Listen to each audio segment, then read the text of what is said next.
रमजानुल मुबारक special page 18 रोजों का ताल्लुक सीधा हज से है।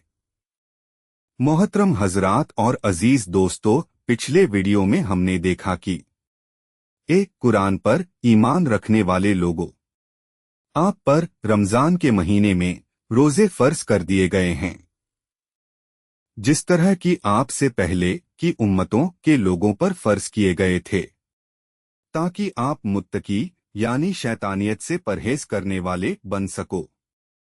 अल-बकर 183। आप पर रोजे फर्ज किए गए ताकि आप मुत्तकी यानी शैतानियत से परहेज करने वाले बन सको। तो आखिर वो कौन कौन से शैतानी काम हैं जिनसे परहेज करने के अहकाम अल्लाह ताला ने नाजिल फरमाए हैं? इसका जवाब नीचे दर्ज आयत पाक में इस तरह से मौजूद है कि हज से पहले के 4 महीने रमजान, शव्वाल, ज़ीलकादा और ज़िलहज हुर्मत, एहतराम, मर्यादा के हैं। लिहाजा इन 4 महीनों में शिकार, गोश्त खोरी, सेक्स, रोमांस, गुस्सा, गुनाह, जुल्म, ज्यादती, मारकाट, जंग वगैरह शैतानी कामों से परहेज करो। बेशक अल्लाह के नजदीक साल के 12 महीनों में से 4 महीने रमजान, शव्वाल, ज़ीलकादा और ज़िलहज एहतराम, मर्यादा के हैं। यानी इन 4 महीनों में शिकार, गोश्त खोरी, सेक्स, रोमांस, गुस्सा, गुनाह, जुल्म, ज्यादती, मारकाट, जंग वगैरह सब कुछ हराम है। 2/194,197 और 5/195 वगैरह। यही दीन क़य्यिम यानी शुरू से चला आया हुआ दीन है। तो ईमान वालों, आप एहतराम के इन 4 महीनों में अपने आप पर जुल्म ना किया करो। यानी इन 4 महीनों में जो चीजें हराम कर दी गई हैं उनको अपने लिए हलाल ना बनाया करो, और उन मुशरिकों से भी लड़ो जो आपसे लड़ते हैं और इन 4 महीनों को एहतराम के महीने नहीं मानते हैं।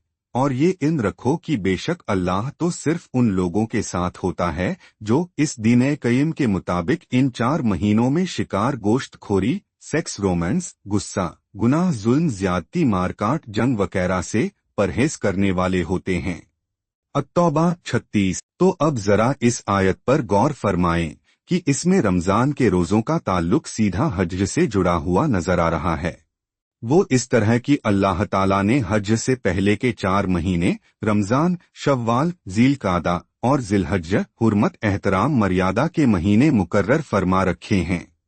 यानी इन 4 महीनों में अल्लाह ताला ने मोमिनों पर शिकार, गोश्त खोरी, सेक्स, रोमांस, गुस्सा, गुनाह, जुल्म, ज्यादती, मारकाट, जंग वगैरह सब कुछ हराम किया हुआ है, ताकि जब हुर्मत के 4 महीनों के बाद मोमिन लोग अपने रब के हुजूर हज के लिए हाजिर होकर अल्लाहुम्मा लब्बैक ए अल्लाह, मैं हाजिर हूँ कहें, तो उस वक्त वो शिकार, गोश्त खोरी, सेक्स, रोमांस, गुस्सा, गुनाह, जुल्म, ज्यादती, मारकाट, जंग वगैरह शैतानी कामों से पाक बने हुए हों।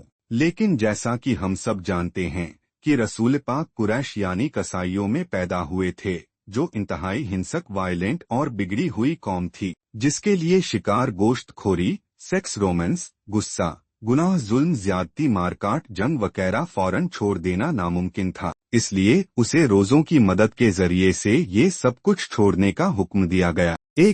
कुरान पर ईमान रखने वाले लोगों, अपने रहमानियत, नॉन वायलेंस के अकीदों को पूरी तरह निभाओ।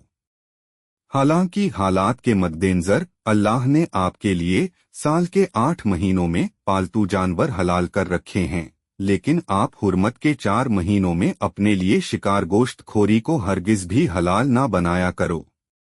बेशक अल्लाह वैसा हुक्म देता है जैसा चाहता है। अल-माइदा 1-2 कुरान पर ईमान रखने वाले लोगों, जब आप हुर्मत के 4 महीनों की हालत में हुआ करो तो आप शिकार, गोश्त खोरी ना किया करो, और अगर तुम में से कोई जानबूझकर ऐसा कर गुजरे तो जो जानवर उसने मारा हो उसी के हमपल्ला एक जानवर उसे मवेशियों में से नजर देना होगा, जिसका फैसला तुम में से 2 मुंसिफ लोग करेंगे, और ये नजराना काबा पहुंचाया जाएगा, या फिर इस गुनाह के कफ्फारे में चंद मिस्कीनों को खाना खिलाना होगा, या फिर उसके बकदर रोजे रखने होंगे ताकि वो अपनी करतूत का मजा चखे। पहले जो कुछ हो चुका उसे अल्लाह ने माफ कर दिया, लेकिन अब अगर किसी ने इस हरकत को दोहराया तो अल्लाह उससे बदला लेगा। अल्लाह सब पर गालिब है और बदला लेने की ताकत रखता है। अल-माइदा 95 और ये नजराना काबा पहुंचाया जाएगा। इससे साबित है कि हुर्मत के 4 महीनों की हालत में शिकार गोश्त खोरी न करने का ये हुक्म महज खाना काबा में मौजूद हाजियों तक ही महदूद नहीं, बल्कि ये हुक्म खाना काबा से बाहर के तमाम मोमिनों के लिए भी है। बाकी इंशाअल्लाह अगले वीडियो में